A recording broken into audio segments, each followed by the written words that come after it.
Monseigneur, bonjour. Bonjour Florent et bonjour à nos auditeurs fidèles. Alors, Monseigneur, aujourd'hui, nous allons parler d'un sujet dont le nom fait un peu mystérieux, comme ça. Ceux qui ne connaissent pas du tout la chose pourraient se demander ce que c'est s'ils voyaient juste ces deux mots écrits sur une feuille, le monastère invisible. Alors, ça n'a rien de mystérieux, rassurez-moi. Non, ça n'est pas un groupuscule qui se réunirait dans une abbaye abandonnée au fin fond de la forêt.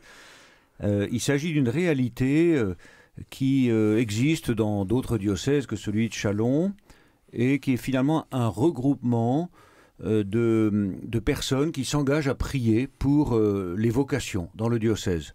Et il est invisible parce que ces personnes ne se rassemblent pas physiquement dans un lieu ou un autre, mais elles le font chacune chez elles, à leur rythme, à l'aide d'un petit bulletin qu'elles reçoivent parce qu'elles se sont abonnées. D'accord, donc c'est effectivement beaucoup moins mystérieux comme ça. Et Ce ne sont pas des moines et des moniales non plus, ce sont des personnes, des chrétiens et des chrétiennes qui s'engagent. Il y a des prêtres, il y a des religieuses, mais il y a beaucoup de laïcs, des familles qui s'engagent ainsi à prier, à porter cette intention de prière dans la vie de l'Église. Ça existe depuis combien de temps, cette opération? Oh, pas mal d'années. Moi, lorsque j'étais à Dijon, ça existait aussi, donc plusieurs dizaines d'années. C'est une belle initiative, je trouve, qui permet de mobiliser le peuple chrétien, parce que souvent on entend dire même ma prière c'est un peu routinier ou je ne sais pas comment faire. Là on envoie aux personnes des éléments de prière, des intentions, un élément de réflexion, des textes qui leur permettent justement d'habiter ce temps de prière personnel à la maison. Et puis de sentir que, parce que quand on parle de monastère, on pense à une communauté. Donc c'est une communauté qui se retrouve c'est une communion de prière. C'est une communion de prière entre plusieurs dizaines de personnes qui sont actuellement abonnées au monastère invisible. Alors on sait que parfois certains mouvements scouts, le Mège ou autres, se donnent rendez-vous un jour et à une certaine heure pour prier tous ensemble, où qu'ils soient. Là c'est le cas ou est-ce que la prière est libre? La prière est libre. La prière est libre. Il y a un feuillet par mois, donc ensuite chacun va soit reprendre un texte tous les jours, ou une fois par semaine, ou une fois dans le mois, peu importe. L'essentiel, c'est de porter, on n'est pas dans une culture du résultat, voyez. Donc l'essentiel, c'est d'y participer, et c'est vraiment de porter cette intention de prière, c'est-à-dire de confier au Seigneur la vie des communautés chrétiennes et le cœur de tous ceux qui sont appelés par lui, parce que je le crois profondément, et nous le savons, Dieu appelle. Le tout, c'est de pouvoir entendre cet appel et d'avoir la capacité, la force, la générosité, la liberté d'y répondre. Donc, prier pour les vocations, c'est pas claquer dans les doigts et secouer un peu le bon Dieu pour qu'il nous fasse sortir 3 ou 4 séminaristes à la rentrée. C'est vraiment lui offrir la vie de notre Église en disant « Seigneur, tu appelles, eh bien, viens par ta présence fortifier la fraternité dans nos communautés, leur ardeur missionnaire, la joie rayonnante, pour que parmi les membres de ces communautés paroissiales, il y ait des personnes, hommes et femmes, qui se lèvent et qui disent « Eh bien moi, je laisse tout, comme dans l'Évangile, je laisse tout, et je veux donner ma vie. Je veux donner ma vie pour l'annonce de l'Évangile, le service des pauvres, le service de l'Église, etc. » Et dans le diocèse, ça représente combien de personnes? C'est presque 400 personnes qui reçoivent ce bulletin du monastère invisible. Donc une communauté qui se renouvelle à un rythme peut-être assez lent. Mais en tout cas, c'est pour ça aussi qu'il est bon d'en parler, pour informer les familles, les jeunes, qu'il y a ce moyen tout simple de s'associer à la prière diocésaine pour les vocations. Alors on prie pour ceux qui ont répondu déjà à une vocation spécifique. Il y a ceux qui se forment pour répondre un jour de façon définitive. Il y a ceux qui sont en difficulté. Et puis il y a tous ceux que nous ne connaissons pas, et quelquefois des tout jeunes enfants ou des adolescents ou des hommes ou femmes d'un âge plus mûr qui s'interrogent vraiment.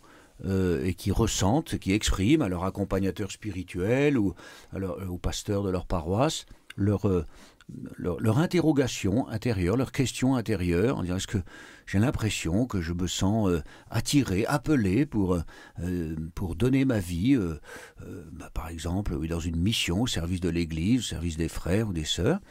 Eh bien, hein, tout cela fait l'objet d'un discernement. Mais voyez, on porte toutes ces personnes, même sans les connaître, pour que l'appel de Dieu soit entendu et que des réponses puissent y être données dans la joie.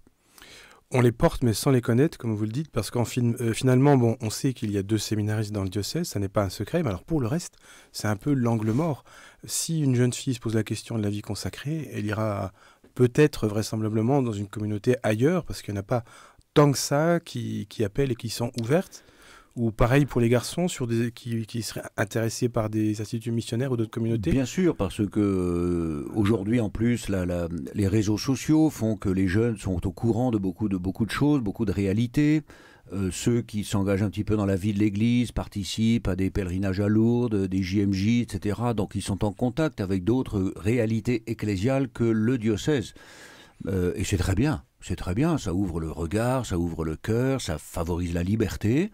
Et après, c'est un discernement qui se fait pour savoir où aller, si vraiment on veut donner sa vie. Depuis que je suis évêque à Châlons, j'ai eu l'occasion d'apprendre que telle ou telle jeune fille entrait dans un monastère, que tel jeune garçon rentrait dans une communauté. Bon, c'est très bien, merci mon Dieu. Alors on peut dire...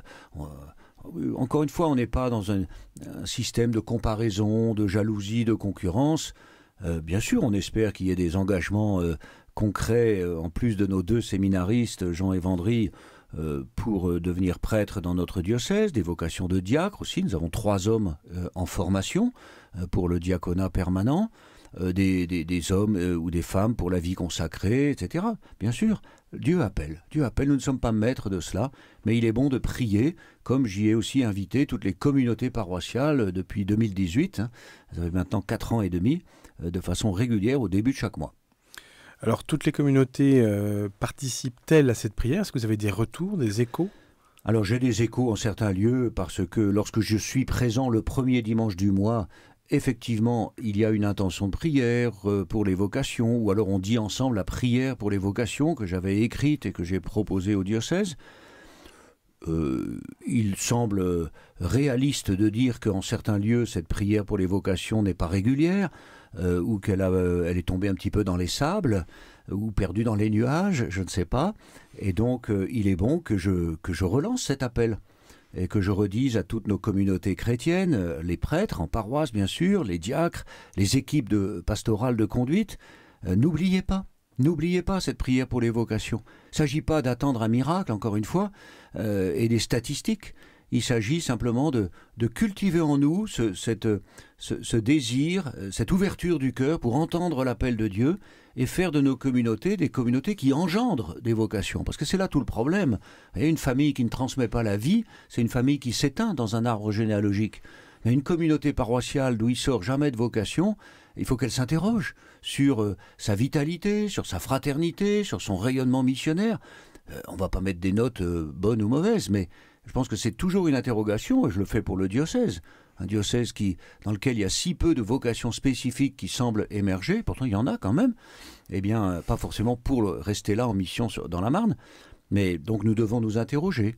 C'est pourquoi il est bon de prier pour les vocations le premier dimanche du mois dans chaque assemblée dominicale, toutes les assemblées paroissiales, et puis on le fait aussi le premier vendredi du mois à l'Épine, en fin d'après-midi, avec les sœurs bénédictines, et puis les autres communautés religieuses, eh bien, lorsqu'elles n'ont pas la charge d'animer le temps de prière à l'Épine, elles ouvrent leur petit oratoire, leur chapelle, c'est vrai à Anglure, c'est vrai à Épernay, etc., dans les autres endroits où il y a des communautés, pour que les personnes de la ville ou de la région puissent se joindre à cette prière pour les vocations, le premier vendredi du mois.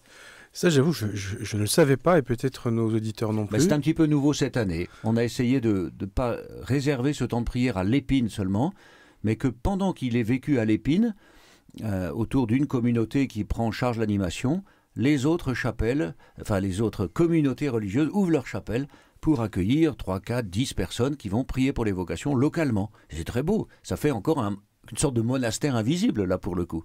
Donc il ne faut pas hésiter à se rapprocher de la communauté religieuse la plus proche de chez soi pour se joindre à ce temps de prière. Tout à fait, bien sûr, ce sera très beau. Alors il n'y a pas longtemps, on a eu le dimanche l'évangile de la veuve importune. Est-ce qu'il y a de ça dans la prière pour les vocations? À force de réclamer, de casser les pieds, il va se passer un truc, ou est-ce que c'est autre Je ne chose? sais pas si c'est de casser les pieds, en tout cas Jésus le dit, hein, priez le maître de la moisson d'envoyer des ouvriers pour sa moisson. Alors bien sûr, les ouvriers, c'est tout chrétien, tout baptisé. Il ne s'agit pas de dire qu'il y en a qui seraient meilleurs que les autres, qui seraient des privilégiés, qu'on mettrait en avant, et dont la présence serait prioritaire sur le... Non, mais les ouvriers, priez le maître de la moisson. Le maître, ce n'est pas nous qui réglons tout cela. Prier le maître de la moisson d'envoyer des ouvriers pour sa moisson. Donc c'est vraiment ce que nous disions tout à l'heure, le fait de remettre entre les mains de Dieu, dans son dessein d'amour, eh bien, la vie de son Église locale et universelle, parce qu'il y a aussi des vocations missionnaires, des jeunes de France qui partent en mission à l'autre bout du monde, et ça a toujours existé, c'est formidable, et puis nous avons des missionnaires qui viennent d'autres pays et nous rendre service. Mais les ouvriers pour la moisson, c'est tout baptisé, tout chrétien, mais d'une façon toute particulière. Ceux qui vont s'engager, on pense souvent aux prêtres, c'est vrai, on sent bien que nos communautés ont besoin de pasteurs, et il n'y a pas de communauté sans pasteur. C'est pas une bande de copains, c'est pas une association 1901. Voilà, c'est une communauté chrétienne ecclésiale qui est enracinée sur le ministère apostolique, les apôtres avec leurs successeurs, les évêques, qui délèguent leur mission aux prêtres, qui sont pasteurs des communautés localement. Peut-être une dernière question. Nous vivons des temps, dont le moins qu'on puisse dire, qu'ils sont troubles, compliqués, à la fois pour les crises à l'intérieur de l'Église, et puis aussi peut-être un certain pessimisme pour l'avenir du monde. Il y a peut-être des personnes qui peuvent être tentées de dire, est-ce que ça vaut le coup encore de prier dans ce contexte-là? Comment est-ce qu'on peut surmonter une espèce de défaitisme morose qui pourrait nous atteindre tous? Oui. Beaucoup de grands mystiques sont passés par le désert, la nuit, dans la prière, en se disant mais à quoi bon? Et il n'y a jamais de réponse, ou en tout cas je ne perçois pas la réponse. Donc il me semble, alors bien sûr il y a le contexte aussi qui peut conduire à la désespérance. La prière est un acte d'espérance, c'est-à-dire un acte de confiance en Dieu. Nous ne sommes pas les maîtres du monde, nous ne sommes pas les maîtres de la moisson, nous ne sommes pas les maîtres de nous-mêmes d'ailleurs, les maîtres de la vie, les maîtres de la mort. Mais nous prions. Prier, c'est pas réclamer, c'est pas aller au guichet pour demander ce à quoi on aurait droit, c'est pas un troc, mais c'est un dialogue. C'est un dialogue avec le Seigneur dans lequel nous entrons en lui parlant, mais en sachant l'écouter aussi. Et c'est peut-être ça dont le monde a besoin, c'est d'écouter la voix de Dieu. Parce que si on l'entendait, cette voix de Dieu, on ne perdrait pas l'espérance. Alors une dernière question pratique, comment est-ce qu'on fait pour rejoindre le monastère invisible? Eh bien, il suffit d'écrire à l'évêché, ou à la pastorale des jeunes, ou à son curé de paroisse, on demande les coordonnées, au service de communication, au secrétariat diocésain. Voilà, il s'agit de se signaler et d'indiquer son désir de recevoir ce petit bulletin en s'y abonnant tout simplement.